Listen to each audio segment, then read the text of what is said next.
I'm ready. So my name is Stacy Sullivan, and I'm the owner of the Sweet Shop, and I also work at Google as the Chief Culture Officer and People Operations.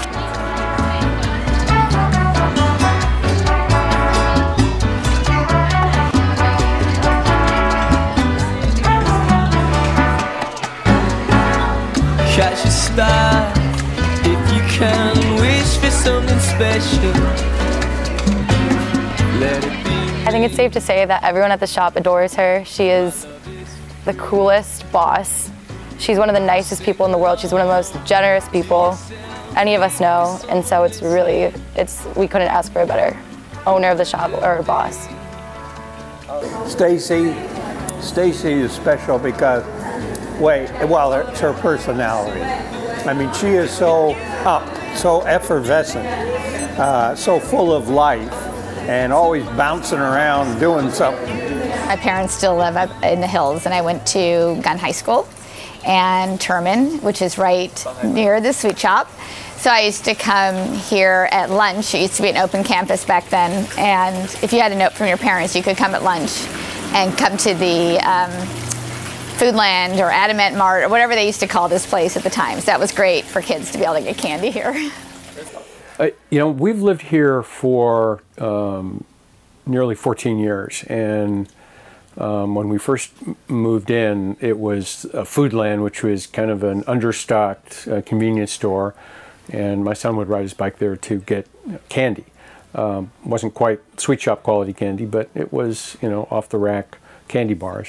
But there wasn't much else in there, and so then it closed for a while, and thankfully Stacy and her husband bought it and got it approved by the city as a local coffee and sweet shop, and since it's reopened, it's become much more vital than it ever was. Oh gosh.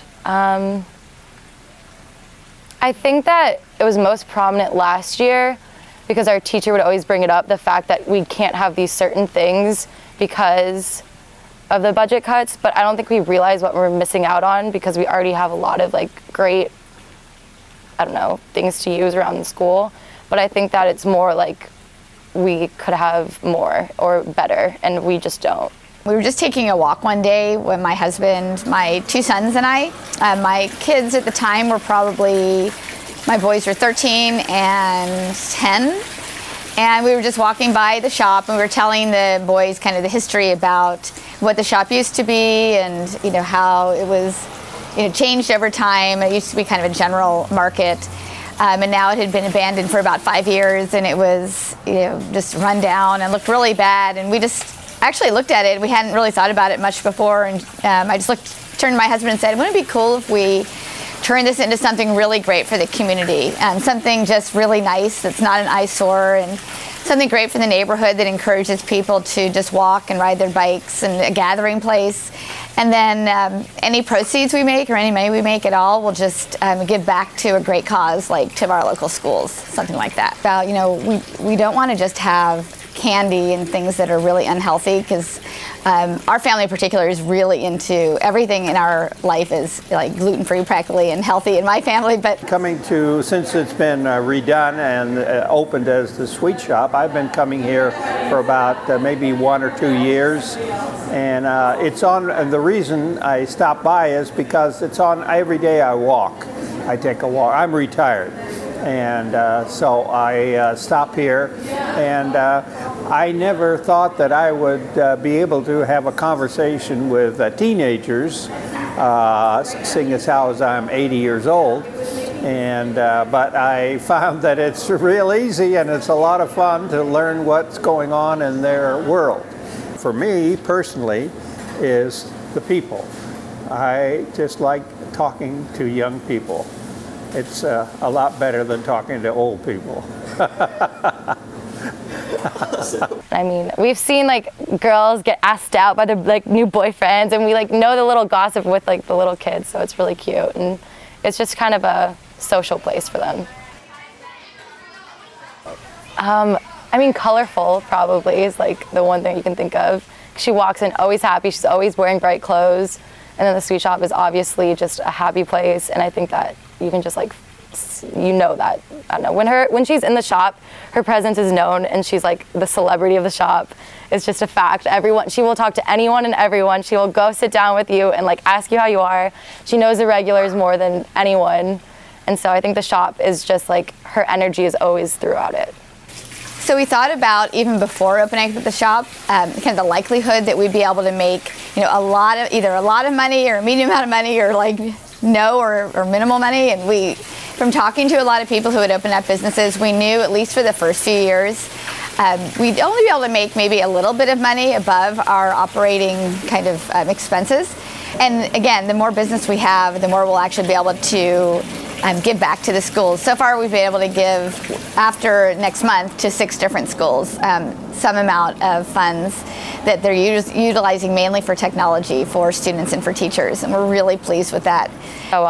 Because right now we only donate our tip jar to the schools, which it's normally a couple $1,000s, and we're able to donate like smart boards and nice projectors to the middle schools around.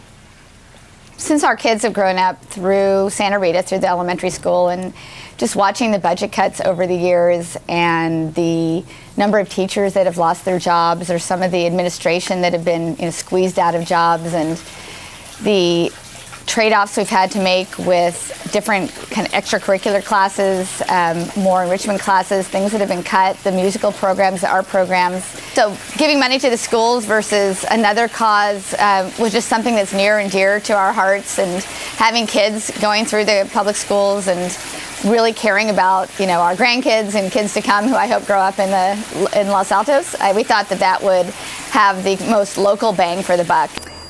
So I like to continue to improve the sweet shop, add to it, make it better and better each and every month. The thing is, right now the shop isn't profitable, so we're still like getting by. But once the shop becomes profitable, I think she's more excited just to have those profits go towards schools than anything. So I think my vision for this sweet shop is to try to do what we can, first of all, to expand it and continue to market and grow it and get even more and more visibility.